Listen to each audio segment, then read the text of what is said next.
Good morning friends. स्वागत है आपका हमारे यूट्यूब चैनल जीएस कैप्सूल में।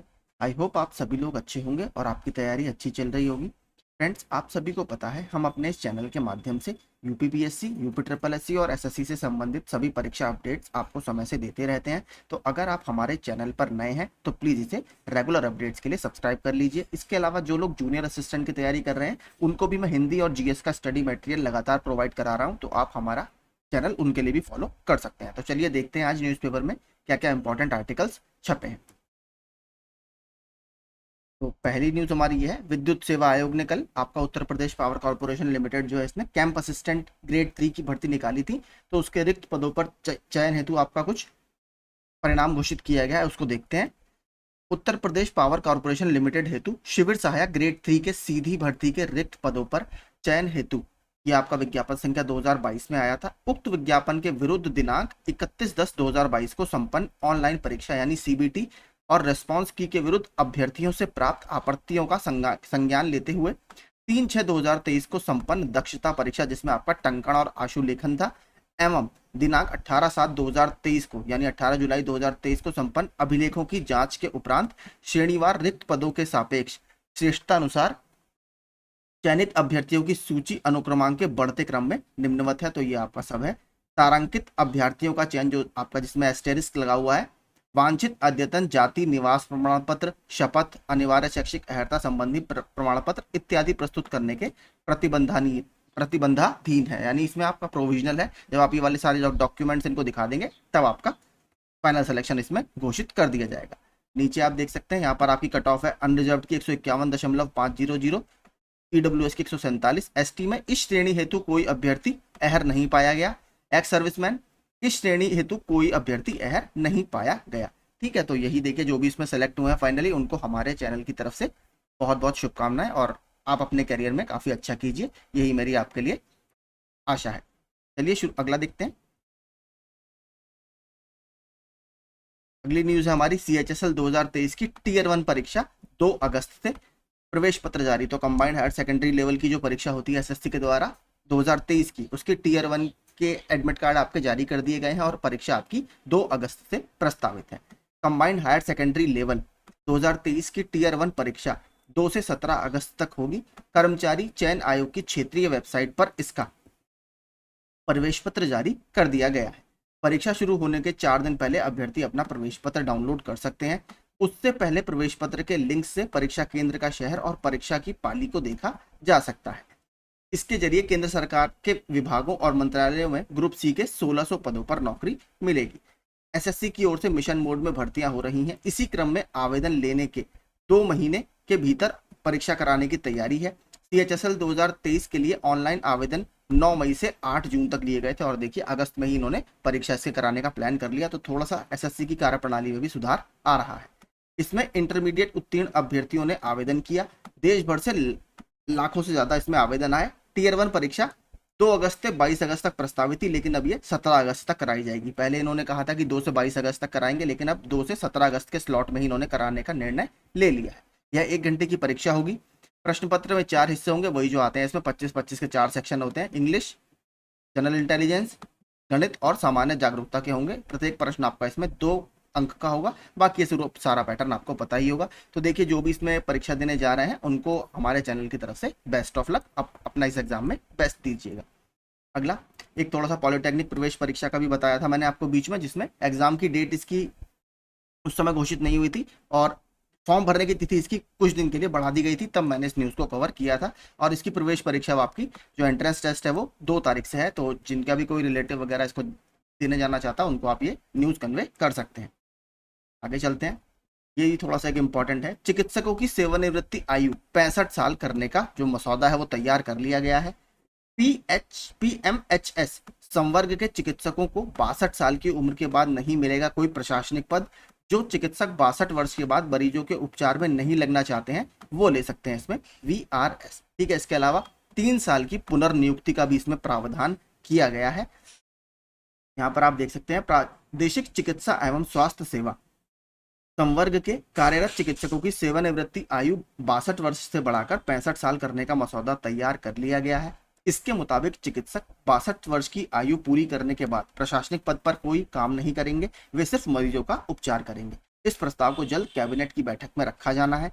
वर्तमान में पीएमएचएस संवर्ग के चिकित्सकों के करीब 6000 पद खाली हैं, इनको भरने का प्रयास निरंतर हो रहा है।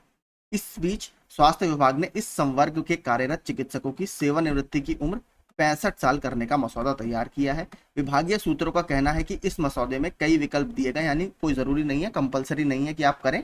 इसमें यह व्यवस्था दी गई है कि 62 साल की आयु सीमा तक ही चिकित्सक जो है वो किसी भी एडमिनिस्ट्रेटिव पोस्ट पर आपको दिया जाएगा, उसके बाद केवल आप उपचार करेंगे। इसके बाद 3 साल तक वो सिर्फ मरीजों का इलाज करेंगे।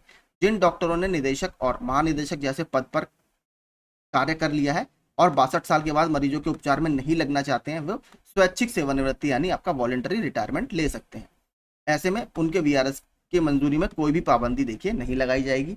और काफी लंबे समय तक देखिए आयु सीमा बढ़ाने पर यह बात चल रही थी, पहले भी न्यूज़पेपर में इस तरीके के कई सारे आर्टिकल आए थे। तो यही अब एक अच्छा इंपॉर्टेंट अपडेट है। आगे देखते हैं। ये भी देखिए काफी समय से ये तो न्यूज लगातार आती ही जा रही है, क्योंकि जो कमीशन है वो बन नहीं पा रहा है। आयोग बने तो पूरा हो यूपी टेट का सपना, यानी टीचर्स एलिजिबिलिटी टेस्ट जो शिक्षक पात्रता परीक्षा होती है वो भी यही कराता है, तो अभी तक ये भी नहीं हो पा रही है। नए आयोग के गठन की 2019 से चल रही तैयारी, अभी तक मंजूरी नहीं। मैंने आपको बताया था नया आयोग बन रहा है जो शिक्षक से संबंधित या टीचिंग से संबंधित सारी भर्तियां कराएगा। सबसे बड़ा उत्तर प्रदेश का आयोग होने वाला है, जिसमें 1+11 मेंबर्स होंगे, यानी एक अध्यक्ष होगा और 11 अलग मेंबर होंगे। बीच में एक खबर और आई है अभी 2 से 3 दिन पहले की इन मेंबर्स की संख्या को 2 से 3 तक और बढ़ाने की बात की जा रही है, यानी 13 से 14 मेंबर तक इसमें हो सकते हैं, क्योंकि ये विभाग जो आयोग है वो कई सारे और काम भी संभाल रहा है, इसलिए जो संख्या बल है वो थोड़ा सा बढ़ाने की बात भी यहाँ पर की जा रही है। तो देख लेते हैं इसको। बेसिक शिक्षा परिषद की तरफ से संचालित प्राथमिक और उच्च प्राथमिक विद्यालयों में शिक्षक बनने के लिए डीएलएड और बीएड के साथ शिक्षक पात्रता परीक्षा यानी टीईटी को पास करना भी अनिवार्य है। लेकिन 2021 के बाद से यूपीटी में टीईटी नहीं होने से लाखों छात्र परेशान है, क्योंकि देखिए बीटीसी वगैरह तो चल ही रही है, लेकिन टीईटी नहीं होने से काफी छात्र इसमें परेशान चल रहे हैं। यूपी टीईटी अभी तक यूपी सचिव परीक्षा नियामक प्राधिकारी यानी पीएनपी कार्यालय की तरफ से कराई जाती थी। कोरोना काल के बाद प्रतियोगी छात्र उम्मीद लगाए बैठे थे कि स्थितियां पटरी पर आ जाएंगी। इसी बीच शासन की तरफ से निर्णय लिया गया कि शिक्षक भर्तियों के साथ ही यूपी टीईटी की जिम्मेदारी भी नए शिक्षा चयन आयोग पर होगी। नए आयोग के गठन की तैयारी 2019 से चल रही है, लेकिन आज तक इसके गठन को मंजूरी नहीं मिल सकी। देखिए 4 साल हो गए हैं और सिर्फ 4 साल इसकी वजह से कोई भर्ती भी आप नहीं करा पा रहे हैं सही से। ऐसे में शिक्षक भर्ती के साथ ही यूपी टेट भी नए आयोग के चक्कर में अटक गई। प्रतियोगी छात्र मोर्चा के प्रदेश अध्यक्ष विक्की खान का कहना है कि प्रयागराज में हजारों की संख्या में टेट की तैयारी में जुटे छात्र किराए के कमरे का खर्च नहीं उठा पाने के कारण अपने घर लौट चुके हैं। देखिए कोई मतलब भी नहीं है, वो लोग तैयारी करने आते हैं कि इस साल फॉर्म आएगा तो उस हिसाब से वो तैयारी करते हैं, लेकिन 6 महीने में साल भर में आपकी तैयारी खत्म हो जाती है। साल भर भी ज्यादा ही बोल रहा हूँ, तो उसके बाद उनका वहां पर रहने का कोई मतलब है नहीं 3-3, 4-4 साल तक। छात्र अनिल कुमार उपाध्याय का कहना है कि प्राथमिक और उच्च प्राथमिक विद्यालयों की भर्ती के लिए जरूरी टीईटी की तैयारी लगातार चल रही है, लेकिन अभी तक परीक्षा नहीं हो सकी। ठीक है। वहीं छात्र मोर्चा के वरुण शर्मा ने कहा कि एक तरफ बिहार सरकार ने पिछले दिनों 1.5 लाख शिक्षक भर्ती का विज्ञापन जारी कर दिया, लेकिन यूपी शिक्षक पात्रता परीक्षा तक नहीं हो पा रही है। तो देखते हैं कब तक होगी। आयोग का गठन की बात तो देखिए 8-9 वीडियोस तो मैं ही इस पर बना चुका हूं, अभी तक ये आयोग नहीं बन पा रहा है। जब तक ये देखिए नहीं बनेगा, अगस्त 2022 में जो 1017 पोस्ट का आवेदन आयोग ले चुका है उसको भी अगस्त आने वाला है, देखिए 1 साल हो गया उसका, तो आवेदन लेने के बाद भी एग्जाम डेट तक आयोग नहीं घोषित कर पाया, क्योंकि नया आयोग अभी तक गठित नहीं हुआ। तो देखते हैं कब तक ये परेशानियां सॉल्व होंगी। असिस्टेंट प्रोफेसर के आधे से अधिक पद रह गए खाली। राजकीय मेडिकल कॉलेजों में भर्ती के लिए नहीं मिले अभ्यर्थी। इवन मैंने आपको डाले भी थे वीडियोस की आप देखेंगे इस पद पर नहीं मिले अहर अभ्यर्थी, सारे आवेदन पत्र अस्वीकृत आयोग ने कर दिए, क्योंकि कंडीशंस वो फुलफिल नहीं कर पाते। उत्तर प्रदेश लोक सेवा आयोग की ओर से चिकित्सा शिक्षा विभाग के तहत राजकीय मेडिकल कॉलेजों में असिस्टेंट प्रोफेसर की भर्ती के लिए अभ्यर्थी ही नहीं मिले और आधे से अधिक पद आपका इसमें खाली रह गए। तो एक जगह है कि जॉब ही नहीं आ रही है, जहां पर आ भी रही है वहां सारे पद खाली चले जा रहे हैं। असिस्टेंट प्रोफेसर एनाटॉमी के 5 पदों में से 2 पदों पर स्वाति यादव और मोहम्मद फैजान अंसारी को चयनित घोषित किया गया है। 5 पदों में से 2 पद अनारक्षित व 3 पद ओबीसी वर्ग के लिए आरक्षित थे।